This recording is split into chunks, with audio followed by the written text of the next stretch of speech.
Welcome to Room for More Art, a dialogue series where we sit with architects and designers to explore spaces through the lens of art and design.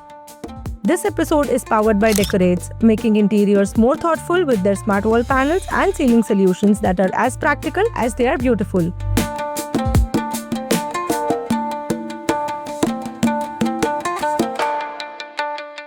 Hello, we are Studio Deshi. That's Devanshi and I'm Shivam. We're co-founders and principal designers at Studio Deshi.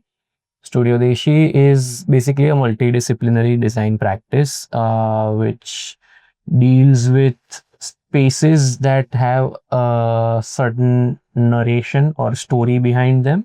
So we also call ourselves storytellers because we want our spaces to tell some story which the client also relates to. And I think generally we're like a young practice. We are with the reason that we have named ourselves Studio Deshi is also the fact that we want to redefine what Indian, like a modern interior design practice based out of India stands for, beyond the trends, beyond the colonial mindset of blatantly copying the West. What does the design practice and how do culture, how do people, how do places, how do things in Indian context influence the way we live today as modern India? And that is what our interior design practice aims to question and kind of find solutions, find point of views, find design direction, and that is what Studio Deshi is all about.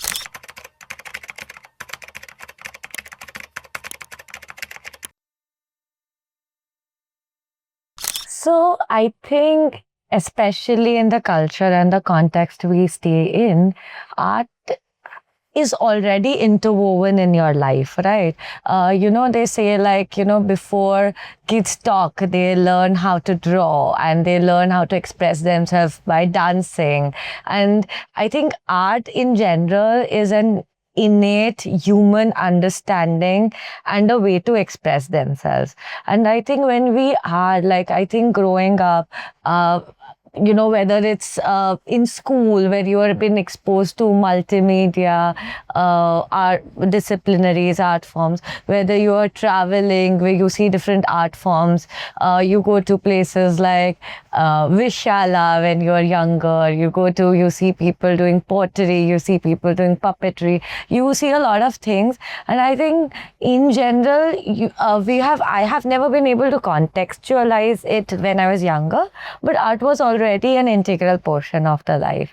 But it is only after coming to SEPT is where you actually formally started to understand it, where you started to understand different mediums, where you started to understand different movements from like expressionism to impressionist to what modern art is, why a certain art form evolved with a certain way, how to craft communities work, how to art communities. And then you started to understand and respect it, or rather than you started to understand the nuances of it in a much detailed way. So I think art was and is always around. I think I agree because it also has a lot to do with growing up in a city like Ahmedabad, which has so much to offer in terms of art, architecture, and design. Like growing up around buildings like SEPT, IIM, and you have such iconic heritage buildings in the old city. So you grow up going to places like Ravi Shankar Kala Bhavan, and you've seen art since your childhood. So I think that shaped the journey a lot for me. Yeah, that just shapes you, and then with formal education, you just start to understand it better.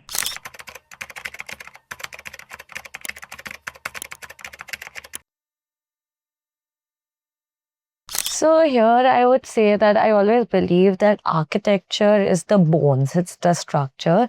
Interiors is about an essence and functionality, correct. It's a lot to do with the functionality of the space.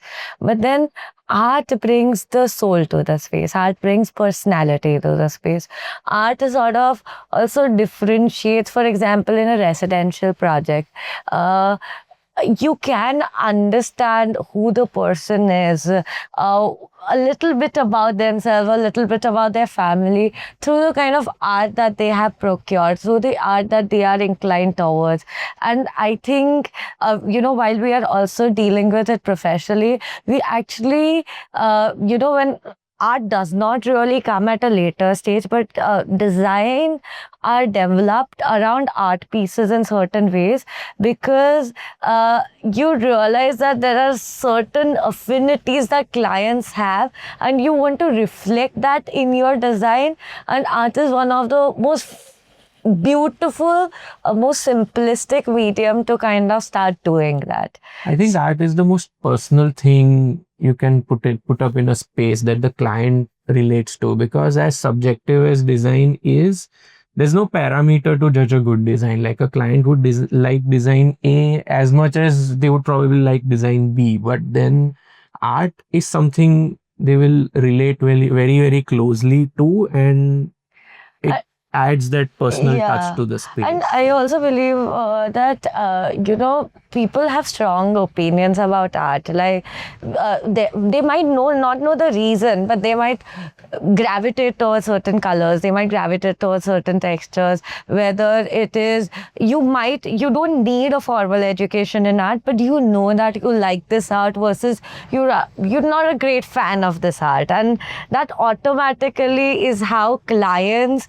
can associate. It's also somehow a lot quicker to select art. I don't know how, I am never able to do it, but when it comes to spaces, people are always confused. Okay, ye bhi pasand aa raha hai, we're also liking this. But when it's art, they're like, okay, not this, not this. Because they know, like, it's and it does not come from the fact that you're choosing A versus B, but that innate affinity towards, the gravitation toward, like, one piece kind of pulls you towards. And that is where art plays an important role, because architecture, interiors is still bound by certain things, but then art is like this free-flowing rain which kind of brings the space together.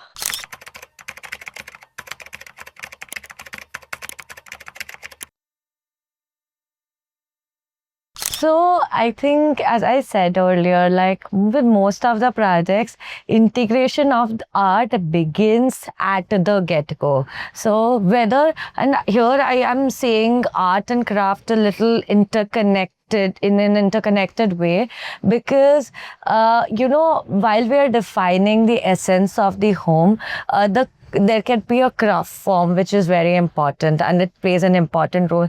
Let's say there's a house where we use the Sankheda craft form, and then we actually developed all the legs around it, and all the furniture, basically the legs and everything around it through Sankheda craft. But then because of the lac work that they do on those Sankheda wood turning legs, the rich pigment of yellow, the blues and the red, that actually guided us to kind of select the art around, because we wanted those bright, vibrant artwork to kind of also complement those craft forms along with it. So that is where that decision is taken during the design process itself, because you for example, for a client, we were just discussing, and they said that they love pop art. Okay, they love the idea of Jeffrey Kunos. They loved the Campbell can artwork, and they loved like Diet Coke, and this very pop art sort of this thing. And honestly, we took that as an inspiration to actually have those kind of colors into the space. While the space was very functional, it is their preference for art that guided the fabrics, the colors, for the space itself. So here I would say that most projects have a certain way that art guides them. It could be through color palette, it could be through textures, it could be through forms and proportions, it could be through like multiple ways, but it still kind of reflects the idea of that art in some way to kind of I get think the space together. It has more to do with blurring the boundary between art and design. Like integrating the two of them is what is allowing designers and artists to collaborate at a very detailed, intricate level, which is what I think we are trying to say. Like, for example, we've designed a sliding door with Lucknowi paper art, paper cut craft, Sanji paper cut craft sandwich between two glasses, and it creates such good drama when there's light passing through it and it falls on the dining. And so things like this is what I think. So this could be a functional interpretation of art. What I was saying was more of a tactile interpretation of art. So, but irrespective, art comes at a very starting of the design project where a lot of things in the space are guided by the art form, by the craft form, by whether it's patterns, prints, what you take inspiration from, textures, and then it sort of flows through the project.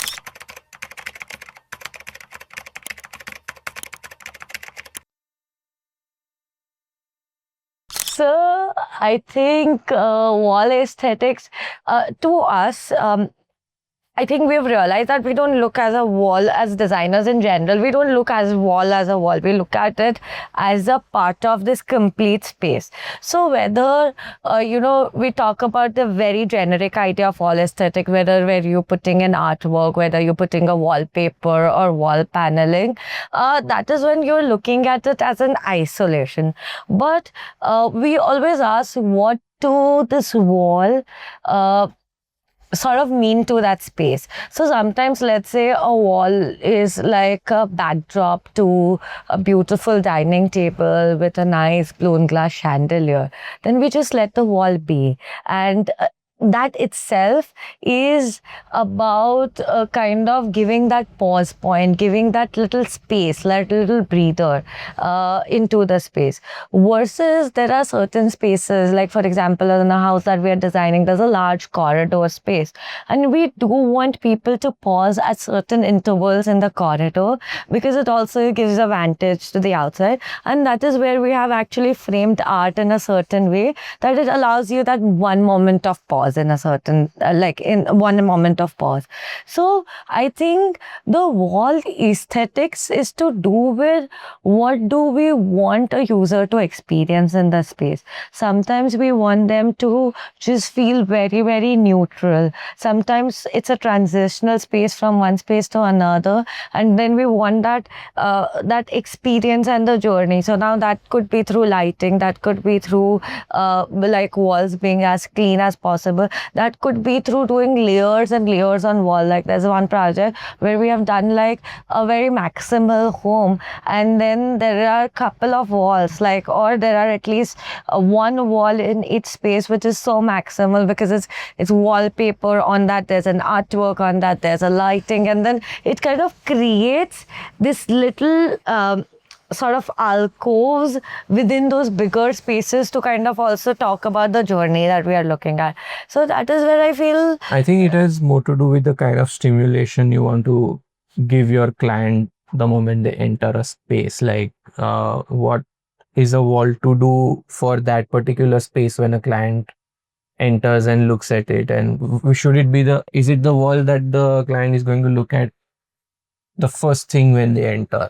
And how should it be treated versus, I don't know. I mean, correct. Like it's all about it's about designing an experience rather than a wall. I think, and sometimes people tend to feel that there's a beauty in not doing a lot of things also, because then that the figure and ground, the foreground and background, that plays such a big role. And a lot of times people don't realize it, but the walls play the biggest role. You know, a lot of time clients come to us and they were like, okay, we want a huge expanse of space, etc. But then there are those breaks, there are those places where walls come into, where a solid, like a larger solid chunk comes into, that actually enhances the experience of the space, to give that, so that you have like that positive negative effect that plays in. And then of course with art, colors, textures, all of that on that wall kind of brings those experiences together.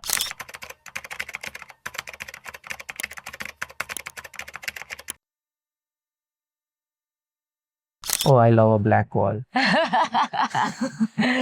But See, in today's day and age where everyone's like, no, oh, overstimulated. ye isko khali chhod diya, you know, it takes courage to leave a wall blank and then treat it with some art or something that the client will be happy to see or relate more to.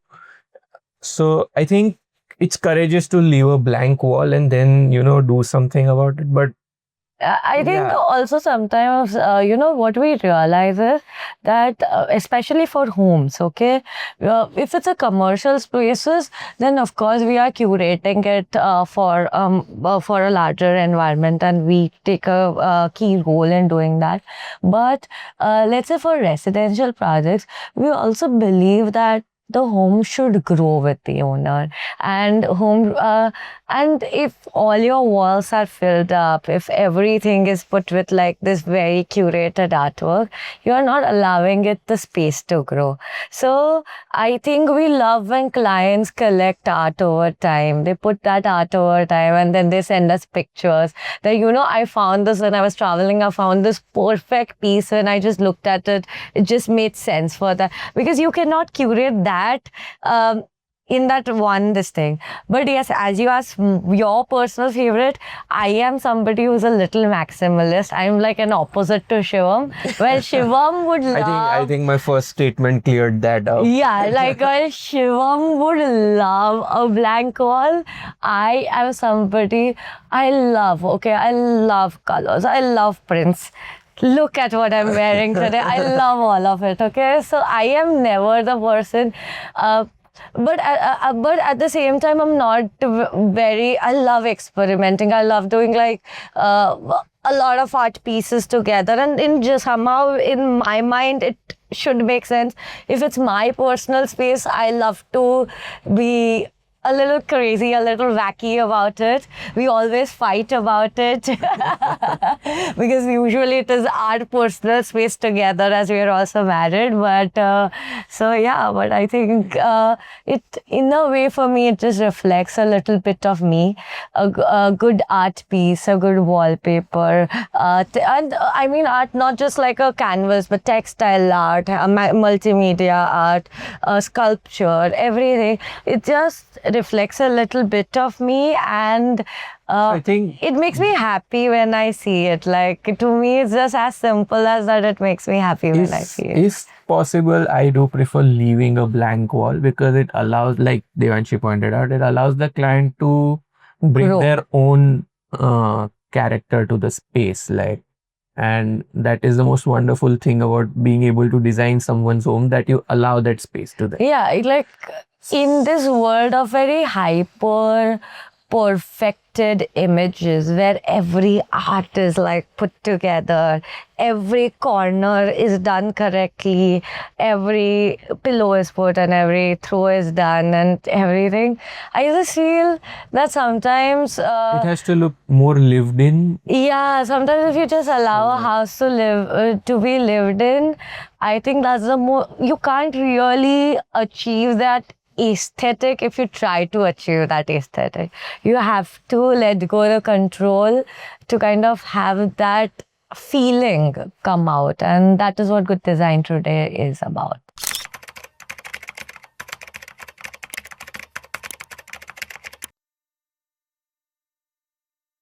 I think as we said, like one thing that we started with, the story, right? It is not, I think usually when we have a certain idea that we want to have this kind of an artwork or something to do with this kind of craft or this kind of language or this kind of size, the first thing that we talk to artists is about our clients.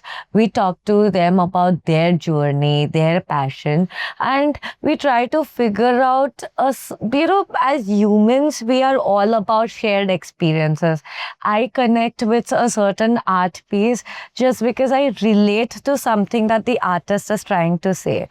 So what we try to do is try to find that that thing, that what we have understood about our client to what this artist is trying to convey, and then if in some way we can try to bring that resonance, I think clients also appreciate that art more. And when if the artist is creating an art, let's say it's not out of their collection of or their part of their collection, but if they're creating something specific for the client, they can kind of adjust and understand a little more, and they can understand a little better about the client, and automatically what they are able to kind of give as a final output is so much more personal, and it's so much more like there's an attachment, and usually it is via that attachment, as I said, that usually art makes you happy.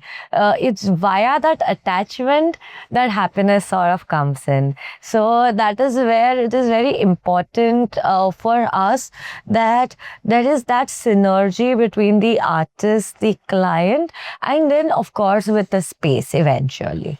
I think the back and forth that happens when you're trying to explain the artist how you want that space to look with that artwork and what sort of story you want to convey. I think the most fun part is the back and forth that happens, that the way they're able to translate the whole vision, and you make the space look more. And sometimes clients also get so shocked because, like, for example, even clients have a basic idea that, okay, we want something to connect to, let's say, nature. We want probably something like this. And then an artist reinterprets that in such beautiful way that automatically, that surprise element for the client also, because sometimes what you're thinking and what you're putting out as, like, let's say, I wouldn't say a brief, but like, just the idea or a concept. And then the way it is interpreted is like the best part about the project.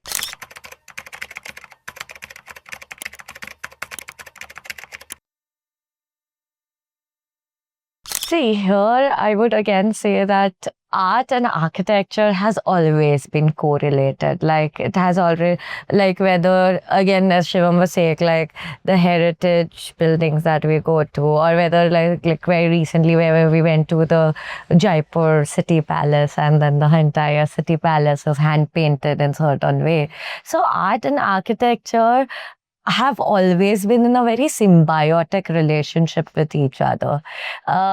And what we have realized is that, the more we understand the space, the more we have started observing how art and architecture and design is connected everywhere we travel. That whether it's here, whether we're looking at like I studied in Milan, so whether I'm just looking at that city, or whether we were just recently traveling, so all of that.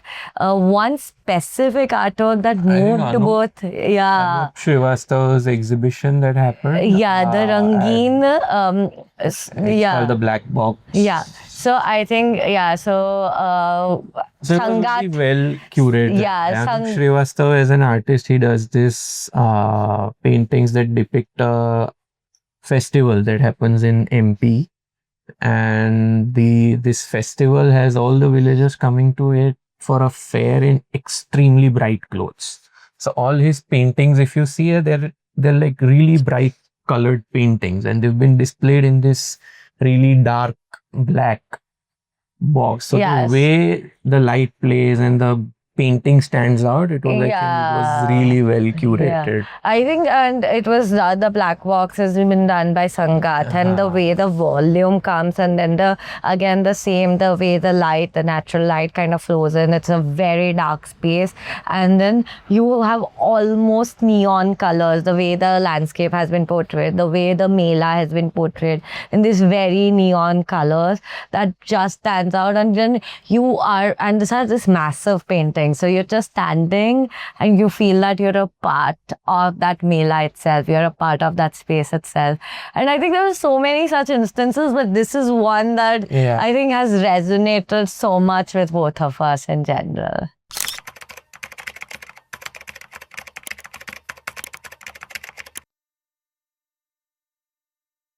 I think as design community, I mean, in general, most designers that I know and who've been practicing, they don't look at art as the last step. And I love that.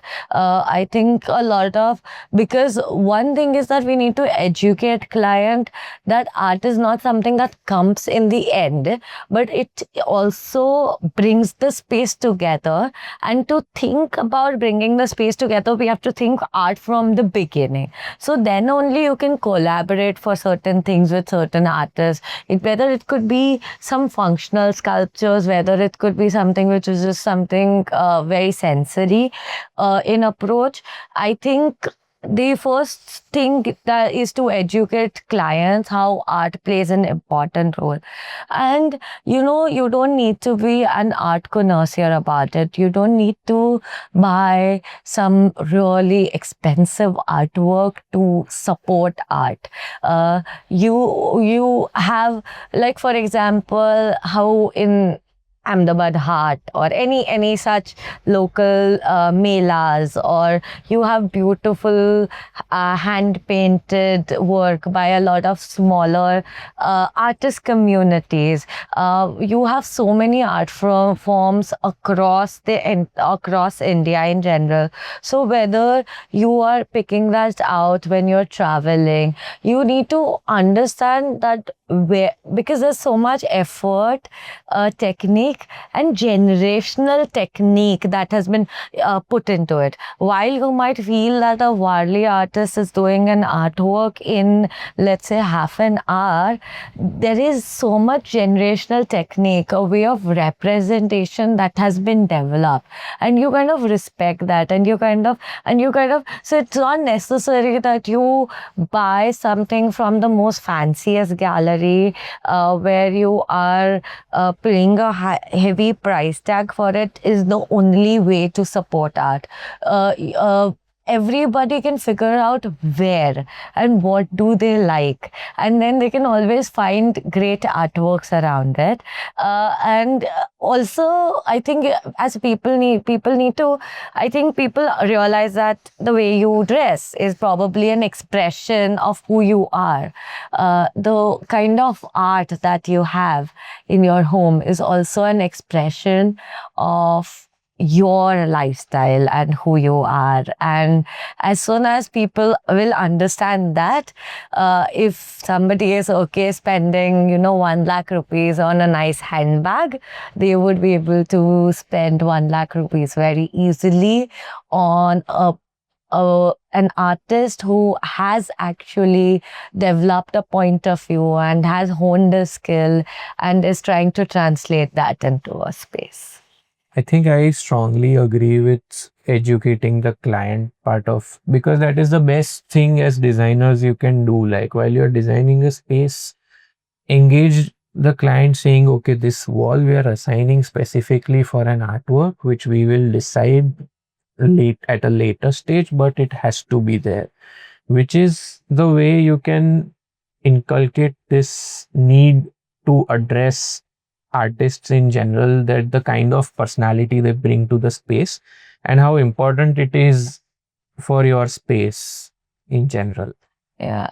So I think, I agree. I think educating the client about good use of art in space is the best. Yeah, and why? Like, why is an art why is an art important? What do colors play a role? How do textures play a role? How do why are certain art forms different from each other? So all of that, as soon as you start weaving it into the conversation, we usually engage with clients for a period of 1.5 2 years. So as soon as we start talking and we start making it a part of our vocabulary for almost 1.5 to 2 years, when they come to select art with you after 2 years, there is a certain education that they have. When we have also spoken about it so much, they also start researching, they also start thinking about it, they also start observing art, and automatically then towards the end there is no friction. Basically, that's the whole point. There was always this very mystery around art. That is where people felt that art was inaccessible. But I love the fact that art has been democratized today, whether it's the availability on online sites, whether it's, it's not this thing that, oh, I cannot go to a gallery without having an appointment, and I'm so intimidated by the idea of doing that. That is where a lot of people refrained, because people were like, oh, we don't know, we don't understand this, etc. But I think one thing that we can do in general, you guys have